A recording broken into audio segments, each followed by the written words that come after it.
Payments in at least 100 projects.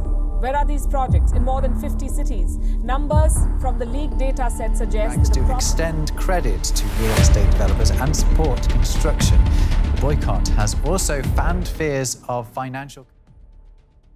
We know that China's debt has risen dramatically in the past decade, primarily due to credit fed to state-owned enterprises in the wake of the global financial crisis. And now, China's banks are even facing mortgage losses of $350 billion in a worst-case scenario. The confidence plunges in the nation's property market, and it isn't a good piece of news that authorities continue to struggle. This fact poses a threat to financial stability in the world's second-largest economy. The homeowner boycott currently affects US $145 billion in mortgages, according to Standard & Poor's. This amount is 2.5% of all mortgage loans worldwide. For this reason, the rating agency predicts it could blow out to around 6.4% of China's mortgage loan book.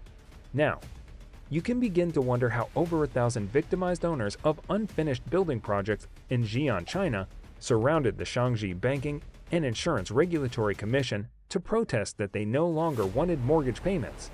Even in recent weeks, China's economy has tumbled due to recent signals that have revealed that the Chinese economy may already be in a recession. So, many things are happening to China as we speak, and the mortgage crisis is the current line of discussion. But how did China find itself in this unfavorable situation? What will happen to the banks in China due to this crisis? And that's why we're here. So, in this video, we will be looking at these mortgage issues facing China. So, watch this video to the end, because it will be interesting. Citizens across China went to social media to push for a movement to stop paying mortgages on their homes, in an attempt to add pressure to the CPP and banks to treat them fairly. This seems quite surprising, because this kind of protest had never been done before. For this reason, some would-be homeowners' protests broke out in different cities, and the protest appears to be gaining more and more momentum each day.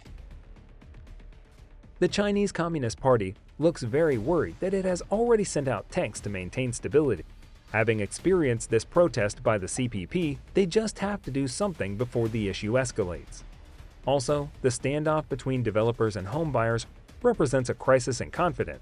Even though the current threat to Chinese banks is contained, the mortgage strike is weakening the strongest pillar in the Chinese economy, and it is hitting a sector that accounts for 29% of China's economy.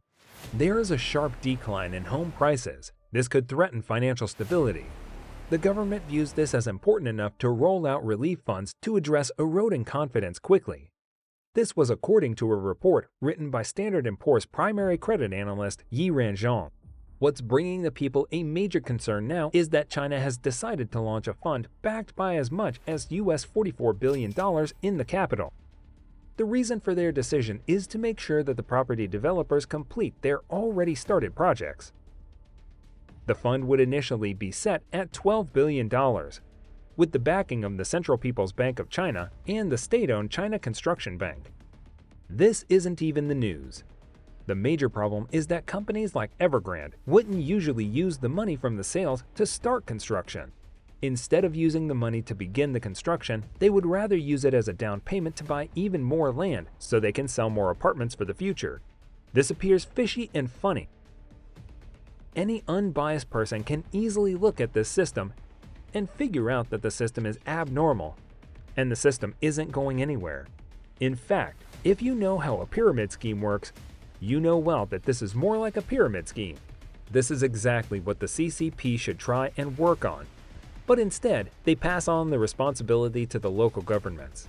It is obvious that local governments were benefiting a lot from these companies, which is really affecting the people. No one is needed to tell us that this doesn't seem right. But for you to know, one of the major methods local governments make money in China is by leasing land to developers. What this means to us is that the more risk these property developers take, the higher the bids on the land that the government leases out. You can imagine that around 50% of the local government's revenue was from leasing out land. The fact is that several corruption practices are happening around those land leases. And indeed, these practices were the main reason China's real estate bubble has got so big. What's more, even regulators did not step in quickly. But why didn't they? It's because it also directly benefits them. The CCP saw where things were headed and tried to get things under control by implementing policies for property developers, but it was too late, which worsened the debt burden.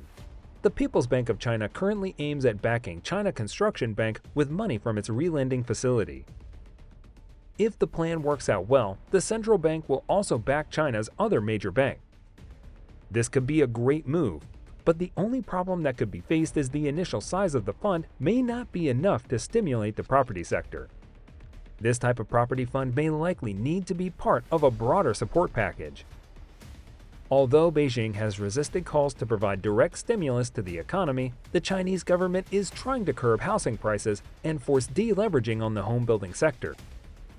Even though China is still struggling with debt crisis, the country still wants to use the current mortgage crisis in its favor. But it's not helping the situation. We understand that China has gained a lot from forging its own path into financial development over the past few decades. In fact, the country resisted the neoliberal prescriptions of international institutions and the United States, and they avoided the premature fiscal liberation that led to the Asian financial crisis in the late 1990s. Even Beijing policymakers maintained a high degree of financial repression, allowing them to channel the country's savings into sectors that favored them, contributing strictly to China's export-oriented industrialization strategy. But even with all these happening, the fact is still that China's financial system is indeed showing signs of stress. The country is presently grappling with a double debt crisis that threatens to set back its efforts to become a high-income economy by the end of the decade. And now that the mortgage crisis adds to the plate of their problems, something just needs to be done to curb this. You should be aware that confidence in rural banks in China is losing balance after several runs in Henan province. Depositors caused a run on Henan banks in April after police said they had opened an investigation into Henan New Fortune, the largest shareholder in the 4 Henan banks. The police even accused the Henan New Foundation owner of defrauding the banks by giving out false loans and illegally transferring funds. Even when the Evergrande news came out last year, the CCP was strictly against bailing out failing companies as they didn't want to promote risky business behavior in China. However, they now realize that this issue has the potential to tank the government. This made the officials of CCP change their way as regards to bailouts. The CCP is also focused more on censoring this crisis to prevent more individuals from joining the protests. If you can remember, we have earlier discussed how the CCP sees the situation. Yeah, it appears to them as a political protest, not a banking crisis. This is why the government officials are extremely fearful about how this might turn out. If this does not end in a good way, then we should be expecting the situation to even be worse than it is present. We can only hope things turn out well, and we believe the country will try its best to curb any further disaster. And that's it for today, guys. If you enjoyed the video, make sure to subscribe to the channel and give the video a like. Thanks for watching. See you in the next video.